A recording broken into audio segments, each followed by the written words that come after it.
Halo,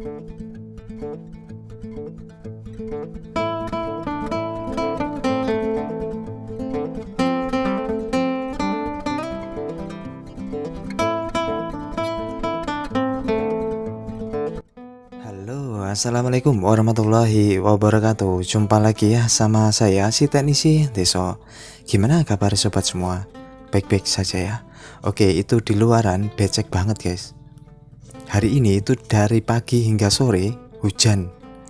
Wow. Namun alhamdulillah saya ada pendingan servisan ya. Jadi kemarin ini saya juga ada servisan Vivo Y71. Nah ini kasusnya tidak ada sinyal ya. Saya tanyakan sama pemilik, bilangnya ya tidak jatuh, tidak masuk air, tapi tiba-tiba sinyal hilang.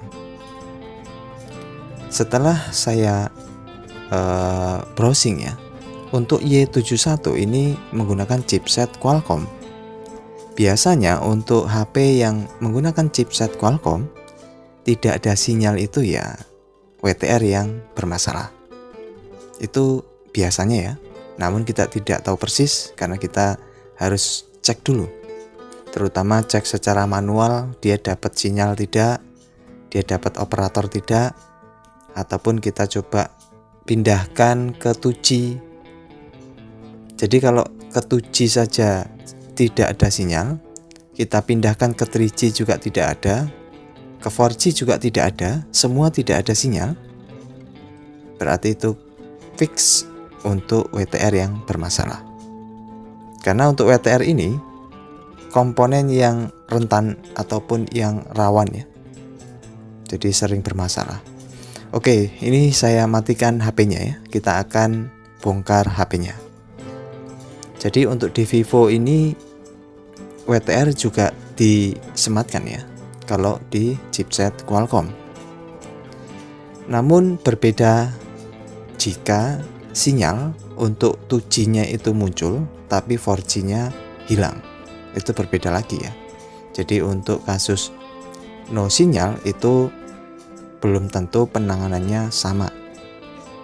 Tetapi jika semua tidak ada sinyal 2G, 3G, 4G, biasa WTR yang bermasalah. Oke, ini saya bongkar. Lalu sudah saya angkat mesinnya. Untuk WTR di Y71 itu kita akan lihat nantinya dia menggunakan seri apa ya, karena WTR itu kan ada seri-serinya. Dan kebetulan saya stok WTR hanya punya 2965. Apakah WTR-nya ini sama? Nah, letak IC WTR itu di area sini ya. Jadi di area, nah ini di balik kalengnya ya, kita mesti bongkar kalengnya. Nah untuk pembongkaran saya sarankan gunakan penjepit kuku ya. Jika menggunakan blower itu justru akan susah, belum resiko komponen yang lain kena panas ya.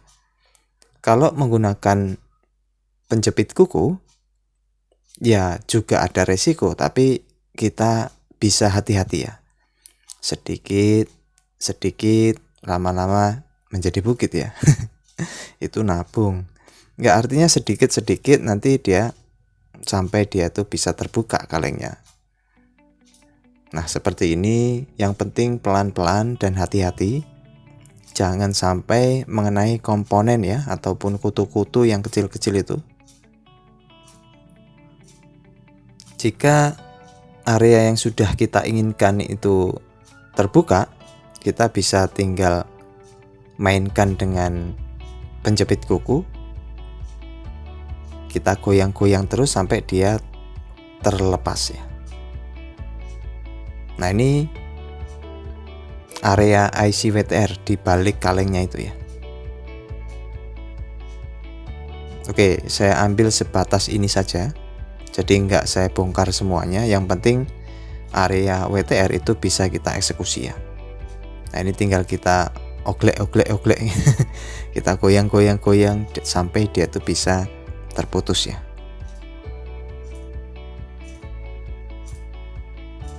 Ya, ini hampir terlepas. Sekali lagi hati-hati ya dalam pembukaan kaleng seperti ini.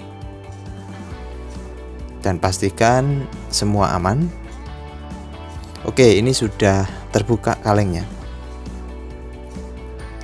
Ya, ini saya zoom. Ternyata dia menggunakan WTR 2965. Alhamdulillah. Berarti saya punya stoknya ya.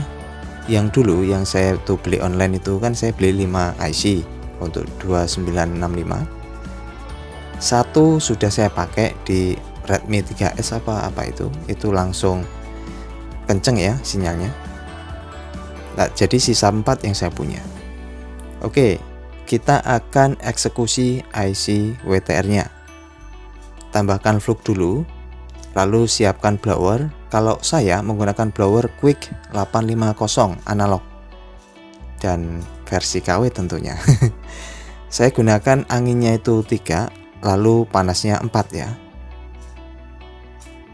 Dan berhubung di balik IC WTR itu hanya konektor SIM, jadi aman ya. Tidak ada IC yang fatal seperti MMC ataupun CPU. Jadi kita ya sedikit bebas tapi tetap hati-hati ya. Tembak terus sampai dia itu bisa digoyang.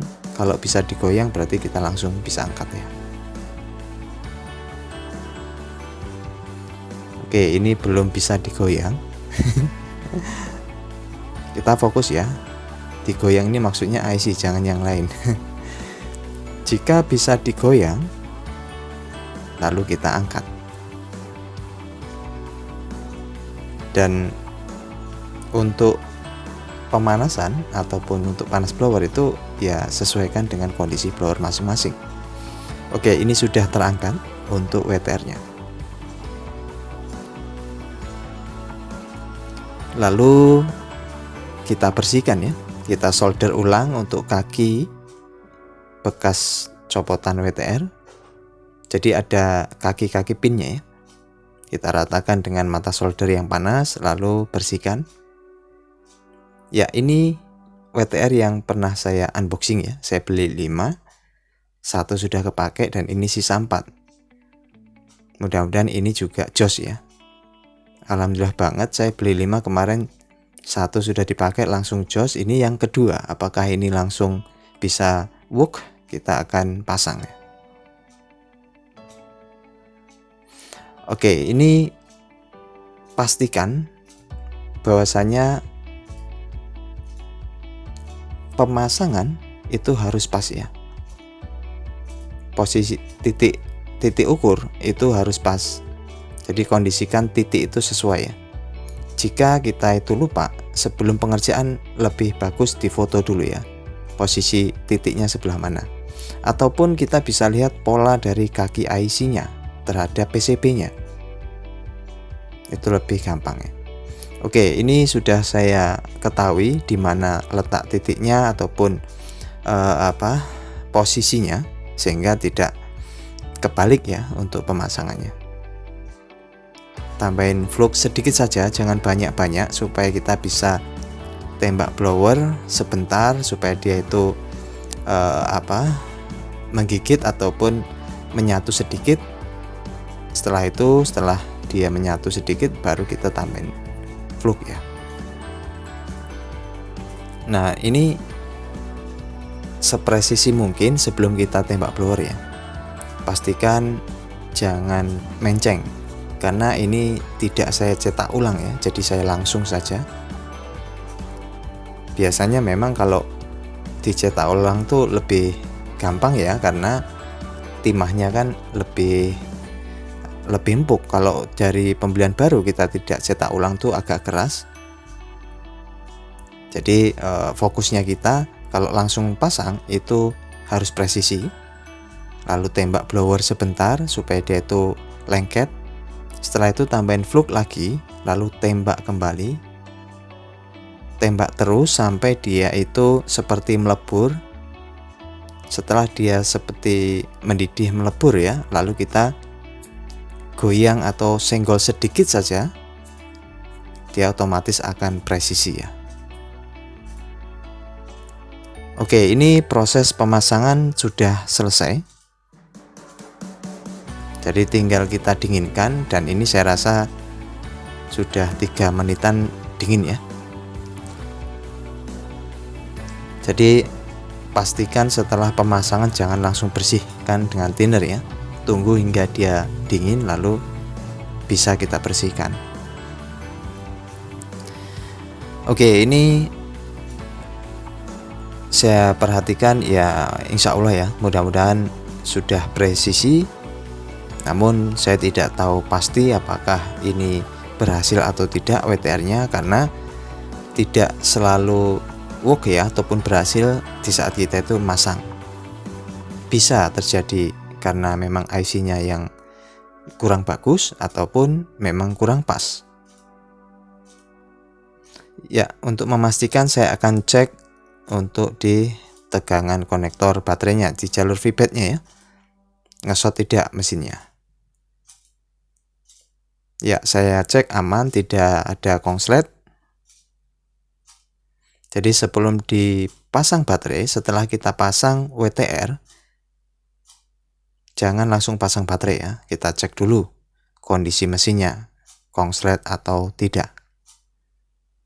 Karena untuk di WTR ataupun di area sinyal itu banyak jalur VBAT ya. Jika kita itu salah eksekusi sedikit, dia bisa nyenggol airnya konslet.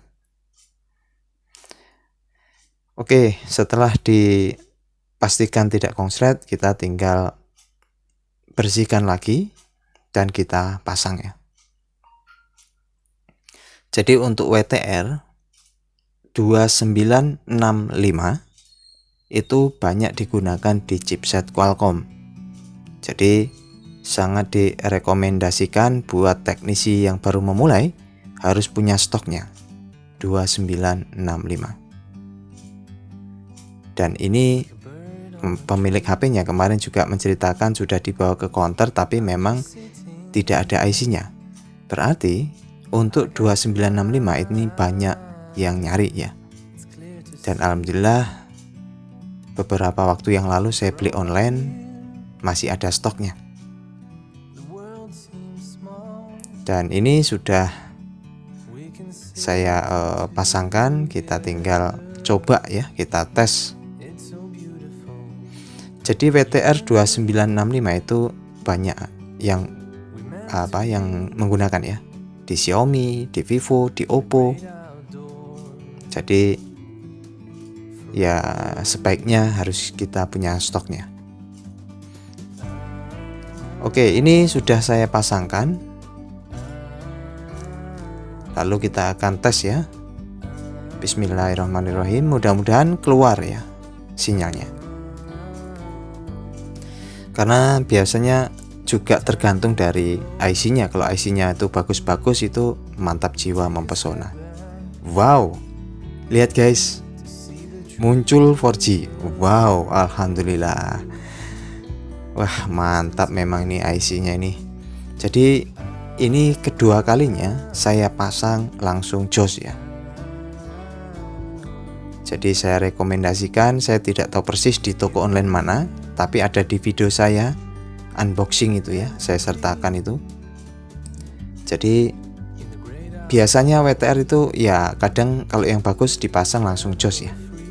Dan ini alhamdulillah ini work dan mempesona tentunya. Oke, ini sudah saya pasang, saya sudah rapikan dan sinyal pun kencang ya. Oke, itu saja. Mentok ya sinyal. Semoga bisa dijadikan manfaat dan terima kasih ya atas supportnya selama ini. Tetap semangat dan sampai jumpa. Assalamualaikum warahmatullahi wabarakatuh. Wah, ada bakso.